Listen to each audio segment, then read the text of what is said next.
Welcome back to another edition of the CBC Coaches Show. I'm Erik Holth. I'm here with the baseball coach, Dr. Aaron Brister. You guys went 4-1 last week. You lost the midweek to Shreveport and then swept Calvary over the weekend. Talk about your week, Coach. We did, Eric. It was a fun week. Started off going down to Shreveport. Had a few bus issues, so that was always exciting. And first time in history, I believe, I ever had to have the opponent come and pick us up. They actually sent players and picked us up about 20 miles from their stadium. But, man, our president, and I want to say this on the air, man, Jeremy Langley, our new president, I've never seen it. He actually drove a bus 3.5 hours to get us 3.5 hours home. We got home at 1 in the morning. But kudos to him, man. Great leadership. That's just unbelievable. I talked to my team 2 or 3 times. I mean, servant leadership, just unbelievable. And we got our tails kicked pretty bad by the #1 team in the country. But it was good. It's a great team. Love playing Brad and Shreveport. We got them later in the season. It's going to be fun. But, you know, if you're gonna, win, and you got to beat the best. If you're going to, you got to play the best to beat them. So that was fun, and we'll get another chance there. So coming in this weekend, didn't know a whole lot about Calvary. New program out of Kansas City, Missouri. Mick Simpson has his own hitting facility, hitting academy there, and I knew he'd be putting some players together. But there were a lot of freshmen, so he's building a program. And we came in there. We had to be patient at the plate, and our first and second game had a great game, another great game out of Aiden Jones, and came out and did what he needed to do, got Dylan Parton rocking and rolling, then got into game 3, and first game on Saturday, and we were just catching too much of the plate. They strung some hits together at the right times, and we had to move into the game of catch up, and that's not always fun. But it's like a game of chess, Eric. You get one of your best, your queen gets knocked out. You've got to figure out how we're going to win this game without all of our pieces. And so we were giving up some hits, got to our bullpen, and and our bullpen had to kind of come through. Eric DeJesus did well out of the bullpen. I was very proud of him coming in, and we brought in Jordan Tharp for the first time there. Actually, he had thrown the day before, but come in and threw in the second game. So anyway, it was really good. Came back, we were down 8-2, and we just clawed and scratched and fought and clawed and scratched and fought. And Coach Ryan Guyton talked to the team afterwards, and he said this is the best win this season that we've had.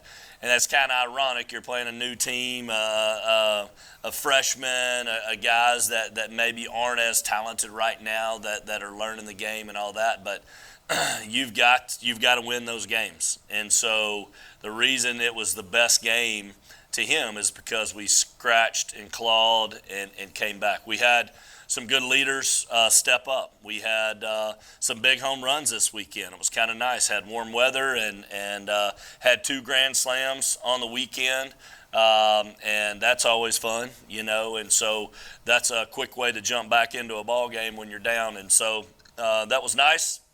Preston White was on base like every time. Like every time you look up, he's on base. And so that was really good leadership. He's our leadoff. We've kind of solidified him into that position with Fitz being down with his hamstring, and was glad to have him back this week. But we've hit him down in the lineup and trying to protect that hamstring until he's fully going there. But, it was good.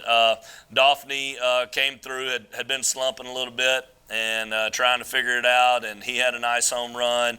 Aaron Prince with some real big swings. Braden Mayencourt coming through with some great leadership there. And so the guys that we've been expecting to carry us started carrying us, and that's what we needed. When we were down at LSUS, it was the lower half of our lineup that actually got the hits.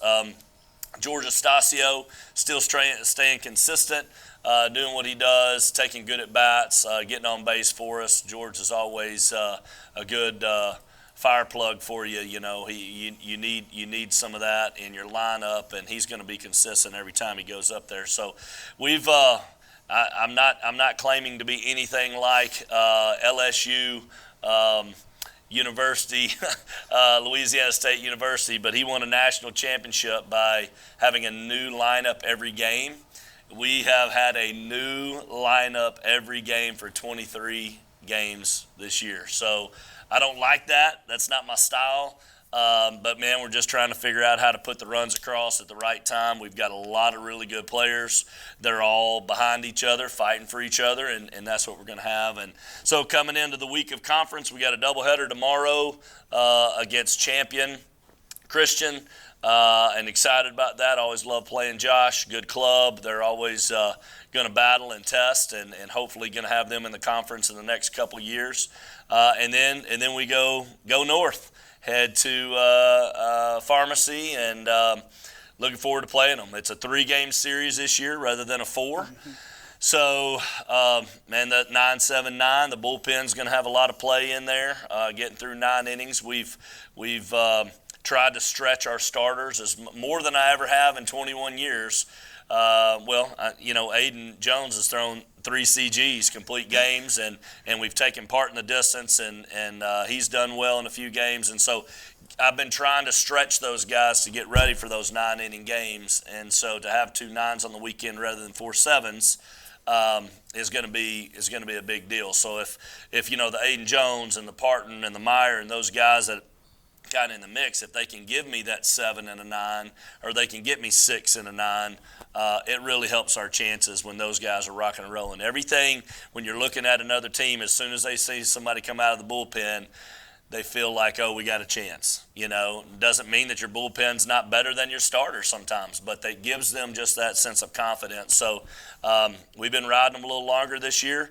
I may pay for it at the end of the year. We may be out of gas and throw with the other arm. McGee, we're working on left-handed pitching this year. So, but we'll see. I'm excited about coming into conference, and we're above 500 at 13-10, and hopefully going to keep that win streak going.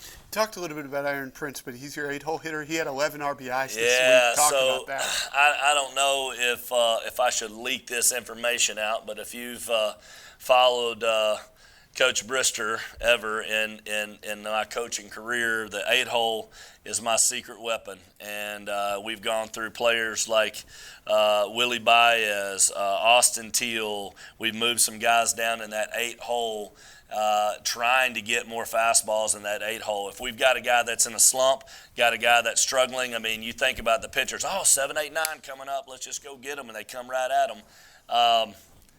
You don't throw Prince a fastball. So he proved that this weekend. Some really clutch opportunities there. I like Aaron up in the 3, 4, 5. That's where he needs to be. But baseball's such a mental game. You've got to help those guys to get in the right places at the right time. And my whole thing, I tell all the guys, my job is to put you in the best environment to succeed and in the best place to succeed. And the best, it's not, hey, let's just throw him out there and see what he can do. I want everything to be precision, thought through, everything just one of those. Everything has a purpose, and so I'm not one of those guys that flippantly just says, hey, let's try this guy now. Let's try this guy. You've earned your spot. You get your spot, and you persevere, and that's what we're looking to do. So, Coach, thank you for joining me. We'll see you back with Coach Hinson right after this. Go Mustangs.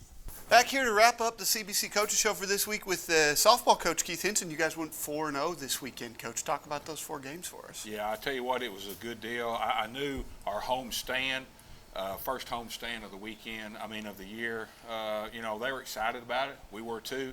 But we get to protect, and that's one thing we talked about is trying to protect our house. We got to win all the games at home, and then we got to win as many games as we can on the road. And they were excited about it. We come out, it wasn't easy. We had to walk off against Dallas Christian, and then the very first game against Missouri Valley was tough too. We had to work through a few things, and then we kind of got it all worked out last game, and we come to live, scored I think 5 runs in the very first game. It was definitely a good weekend. We had some definitely had some good play at the plate. Eden did a good job stepping up. T did a good job. Kenley got our first home run of the season. And then our pitchers pitched pretty good today, too. This weekend as well. You talked about 2 walk-off wins against Dallas Christian, and then you run-ruled Missouri Valley in the finale.